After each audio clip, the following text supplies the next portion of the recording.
Hi all. LDC various അപേക്ഷിക്കാനുള്ള അവസാന തീയതിയും കഴിയുമ്പോൾ ഇത്തവണ വന്നിരിക്കുന്ന അപേക്ഷകരുടെ എണ്ണം 12,90,50,000 ആണ്.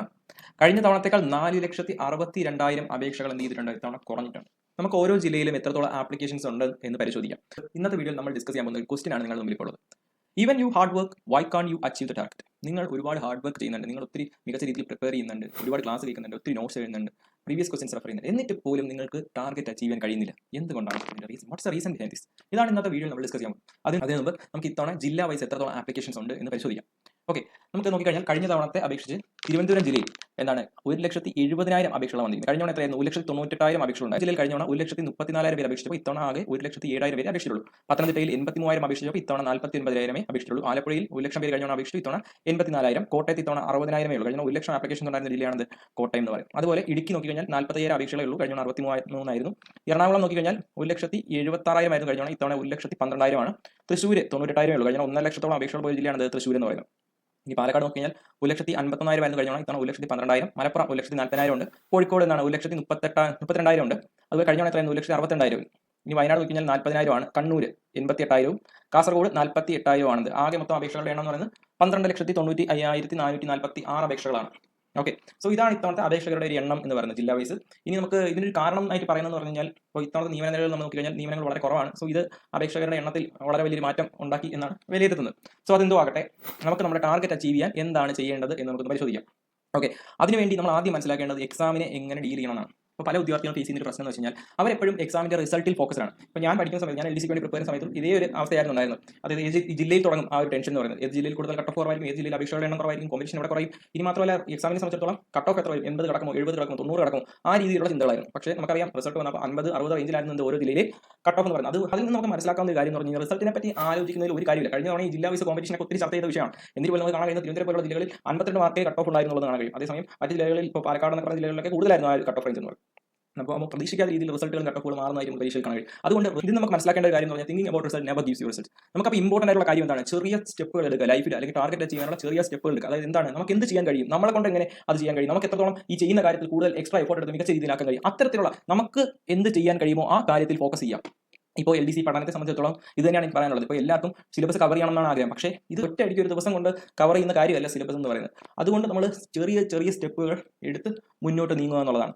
ഇനി focus on the right thing. നമ്മൾ എടുക്കുന്ന സ്റ്റെപ്പ് കൃത്യമായിരിക്കണം, നമുക്ക് ആവശ്യമുള്ളതായിരിക്കണം, പരീക്ഷാ പോയിന്റ് ഓഫ് വ്യൂവിൽ നമ്മളെ ഹെൽപ്പ് ചെയ്യുന്നതായിരിക്കണം. അതായത് എന്താണ്, കഴിഞ്ഞ തവണത്തെ എക്സാമുകൾ അനലൈസ് ചെയ്യുമ്പോൾ നമുക്ക് മനസ്സിലാക്കാൻ സാധിക്കുന്നത് ചോദ്യങ്ങൾ കൂടുതൽ വന്നിരിക്കുന്നത് SCRT ഫാക്സുകളാണ്.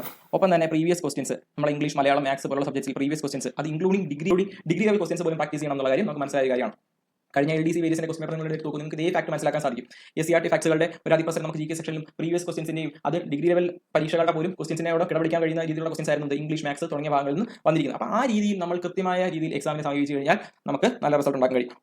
Second one, smart work. അതിനെപ്പറ്റി പറയുകയാണെന്നുണ്ടെങ്കിൽ എന്താണ് സ്മാർട്ട് വർക്ക്? പലർക്കും അറിയില്ല. കൃത്യമായ ഒരു പ്ലാനിങ്ങോടുകൂടി ചെയ്യുന്ന വർക്കാണ് സ്മാർട്ട് വർക്ക് എന്ന് പറയുന്നത്. നമുക്ക് ഡെയിലി ഒരു ടാർഗറ്റ് ഉണ്ടായിരിക്കണം, നമ്മൾ ഡെയിലി ഒരു ടാർഗറ്റ് സെറ്റ് ചെയ്യണം, ഒപ്പം തന്നെ അതിനകത്ത് പഠിച്ചു പോകാൻ ശ്രമിക്കണം. ഈ ടാർഗറ്റ് സെറ്റ് ചെയ്യുന്നതിൽ തന്നെ ഒരു കാര്യമുണ്ട്. നമുക്ക് എത്ര ദിവസം ഇനി മുന്നോട്ടുണ്ട്, അതിൽ എത്ര ദിവസം റിവിഷന് വേണ്ടി മാറ്റി വയ്ക്കാം, അതിൽ എത്ര ബാക്കിയുള്ള സ്റ്റഡി പർപ്പസിനുള്ള സമയത്തിൽ എത്ര സമയം ഇന്ന സബ്ജക്റ്റിന് അങ്ങനെ മാറ്റി വയ്ക്കാൻ നമുക്ക് സാധിക്കണം. അത്തരത്തിലുള്ള കൃത്യമായ ഒരു പ്ലാനിങ് ഏതൊരു പ്രൊഫൈലും വളരെ ഇമ്പോർട്ടൻ്റ് ആണ്. ബിക്കോസ് നമ്മുടെ ടൈം മാനേജ്മെന്റിനെയും ഒപ്പം തന്നെ ക്വാളിറ്റി വർക്കിനെ ഒത്തിരി സ്വാധീനിക്കുന്ന ഒരു ഘടകമാണ് പ്ലാനിങ് എന്ന് പറയുന്നത്. സോ അതുകൊണ്ട് നമ്മൾ രണ്ടാമതായി ഫോക്കസ് ചെയ്യേണ്ടത് സ്മാർട്ട് വർക്ക് അഥവാ പ്ലാനിങ്ങിനെയാണ്.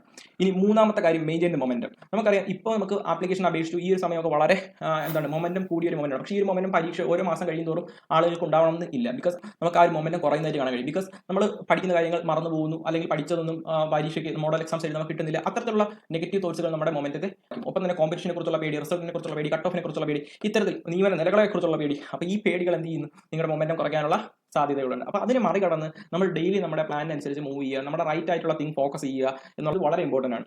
ഇനി ഇംപ്ലിമെന്റേഷൻ, വളരെ ക്രൂഷ്യൽ ആയിട്ടുള്ള ഒരു സ്റ്റേജ് ആണ് ഇംപ്ലിമെന്റേഷൻ, അല്ലെങ്കിൽ ഫോർത്ത് സ്റ്റേജ്. അതായത് നമ്മൾ പരീക്ഷയ്ക്ക് നമ്മൾ പഠിച്ച കാര്യം ഇംപ്ലിമെന്റ് ചെയ്യുക. ഇതിന് ഏറ്റവും കൂടുതൽ ആവശ്യമായിട്ടുള്ള ഒരു കാര്യം, ഞാൻ എല്ലാ വീഡിയോയിലും ഡിസ്കസ് ചെയ്യുന്ന ഒരു കാര്യമാണ് പ്രാക്ടീസ് എന്ന് പറയുന്നത്. നമ്മൾ എത്രത്തോളം പ്രാക്ടീസ് ചെയ്യുന്നു അത്രത്തോളം ആയിരിക്കും നമ്മുടെ റിസൾട്ടിൽ നമുക്കത് ഇംപ്ലിമെന്റ് ചെയ്യാൻ കഴിയും. ബിക്കോസ് എക്സാം, ഒരു കോമ്പറ്റീറ്റീവ് എക്സാമിനെ സംബന്ധിച്ചിടത്തോളം ആ കോമ്പറ്റീറ്റീവ് എക്സാം ഫേസ് ചെയ്യുന്ന രീതി എന്ന് പറയുന്നത് വളരെ വ്യത്യസ്തമാണ്. നമുക്ക് കൃത്യമായ സമയത്തിൽ, ഇപ്പോൾ എല്ലാവർക്കും നോളജ് ഉണ്ടാകും, പക്ഷേ അത് കൃത്യമായ സമയത്തിൽ ഉപയോഗിക്കുന്ന ആളായിരിക്കും എക്സാമിൽ നല്ല റാങ്ക് സ്കോർ ചെയ്യുക. അതെങ്ങനെയാണ് ആ ഒരു സ്കിൽ അച്ചീവ് ചെയ്യുക? ആ ഒരു സ്കിൽ അച്ചീവ് ചെയ്യണമെന്നുണ്ടെങ്കിൽ അതിന് നമ്മൾ കൃത്യമായ രീതിയിൽ പ്രാക്ടീസ് വേണം. പ്രാക്ടീസിലൂടെ മാത്രമേ നമുക്ക് അത് അച്ചീവ് ചെയ്യാൻ കഴിയത്തുള്ളൂ. അതിന് ഞാൻ എക്സാമ്പിൾ പറഞ്ഞുതരാം. അതായത് നിങ്ങൾ ഇപ്പോൾ 6 മാസത്തിന് ശേഷമാണ് നിങ്ങളുടെ എക്സാം. അപ്പം നിങ്ങൾ ഈ സമയം 6 മാസം ഇരുന്ന് ഡെഡിക്കേറ്റഡ് ആയിട്ട് പഠിക്കുന്ന കാര്യം പിന്നീട് നോക്കുന്നുണ്ട്. സോ അങ്ങനെയൊക്കെ ചെയ്യുന്നു. പക്ഷേ ഇതേ സമയം പഠിക്കുന്ന കാര്യം പരീക്ഷയായി എഴുതി നോക്കുന്ന ഒരു വിദ്യാർത്ഥിയെ നിങ്ങളൊന്ന് കമ്പയർ ചെയ്യുക. അങ്ങനെ ചെയ്യുന്ന ഒരു വിദ്യാർത്ഥി ഒബ്വിയസ്ലി നിങ്ങളെക്കാൾ എത്ര 10 മടങ്ങ് ബെറ്റർ ആയിരിക്കും. ബിക്കോസ് ആ ഒരു വിദ്യാർത്ഥിക്ക് അറിയാം ഈ ഒരു സമയത്തിനുള്ളിൽ ഈ ക്വസ്റ്റ്യൻസ് എങ്ങനെ അറ്റൻഡ് ചെയ്യണമെന്ന്, ഏതൊക്കെ മേഖലകളിൽ നിന്ന് ക്വസ്റ്റ്യൻ വരുന്നത് അറിയാം, ഏതൊക്കെ മേഖലകളിൽ നിന്നുള്ള ക്വസ്റ്റ്യൻസ് താൻ തെറ്റിക്കാറുണ്ടെന്ന് അറിയാം. ആ മേഖലകൾ അയാൾ എന്ത് ചെയ്യാറുണ്ട്, പിന്നെ ഇരുന്ന് പഠിക്കാറുണ്ട്, അതിൽ അയാൾ സ്ട്രോങ് ആവാൻ ശ്രമിക്കാറുണ്ട്. പക്ഷേ നിങ്ങൾ ആ സാധനം പിന്നെ റിപ്പീറ്റ് ചെയ്ത് വായിക്കുന്നു, നിങ്ങൾക്ക് അറിയില്ല നിങ്ങളുടെ സ്ട്രോങ് ഏതാ വീക്ക് ഏതാ, നിങ്ങൾക്ക് ഏത് പോർഷനിൽ നിന്ന് ക്വസ്റ്റ്യൻ വന്നാലാണ് അറിഞ്ഞൂടാത്തത്. ഇത്തരത്തിലുള്ള കാര്യങ്ങളൊന്നും നിങ്ങൾക്ക് അറിയത്തില്ല. അപ്പോൾ ആ ഒരു എക്സ്ട്രാ എഫേർട്ട്, എക്സാം എഴുതാൻ കൂടുതൽ എക്സ്ട്രാ എഫേർട്ട് എടുക്കുന്ന ആൾക്ക് ഒബ്വിയസ്ലി നിങ്ങൾക്ക് മാർക്ക് കൂടുതലായിരിക്കില്ലേ. സോ ഇത് മനസ്സിലാക്കുക, മാക്സിമം പ്രാക്ടീസ് ചെയ്യുക. എക്സാമിന് മുമ്പ് 100 എക്സാംസ് അറ്റൻഡ് ചെയ്യുക. ഇനി എക്സാം എങ്ങനെ അറ്റൻഡ് ചെയ്യാം, ആവശ്യമുള്ള എക്സാം മാത്രം, അല്ലെങ്കിൽ ആവശ്യമുള്ള പോർഷനിൽ നിന്നുള്ള മാത്രം എക്സാംസ് എങ്ങനെ അറ്റൻഡ് ചെയ്യാം, അത് മാത്രം എങ്ങനെ പഠിക്കാം. ഇതാണ് നിങ്ങളുടെ സംശയമെങ്കിൽ നിങ്ങൾക്ക് ഒരു സൊല്യൂഷൻ ഞങ്ങളുടെ ടെലഗ്രാം ചാനലുണ്ട്. അവിടെ നിങ്ങൾക്ക് SCRTയുടെ ഓരോ ചാപ്റ്ററിന്റെയും ചാപ്റ്റർ വൈസ് ക്വസ്റ്റൻസ് ലഭിക്കും. ഒപ്പം തന്നെ നമ്മുടെ സിലബസിലെ ഇമ്പോർട്ടന്റ് ആയിട്ടുള്ള 22 ടോപ്പിക്കായി തിരിച്ചിട്ട് ആ 22 ടോപ്പിക്സിന്റെ ടോപ്പിക് ടെസ്റ്റുകൾ ലഭിക്കും. ഒപ്പം കഴിഞ്ഞ LDC വേരിയസിന്റെ മാതൃകയിൽ പ്രിപ്പയർ ചെയ്തിട്ടുള്ള ഫുൾ ടെസ്റ്റുകൾ. സോ ഇത്തരത്തിൽ 100 കണക്കിന് എക്സാംസ് എഴുതി എന്ത് ചെയ്യുകയാണ്, നിങ്ങൾ അങ്ങോട്ട് പ്രാക്ടീസ് ചെയ്ത് എക്സാമിന് നേരിടാൻ പോകുകയാണെന്ന് കരുതിക്കും. ആ ഒരു എക്സ്ട്രാ എഫോർട്ട് മാത്രം മതി നിങ്ങളെ റിസൾട്ടിലേക്ക് നയിക്കാൻ. സോ ഇത് മനസ്സിലാക്കി നിങ്ങൾ എന്ത് ചെയ്യുക, മാക്സിമം എന്ത് ചെയ്യുക, പ്രാക്ടീസ് ചെയ്ത് എക്സാമിനെ നേരിടാൻ ശ്രമിക്കുക. Focus on the right thing, work smart, keep the momentum and implement. So thanks for watching update PC. Thank you all.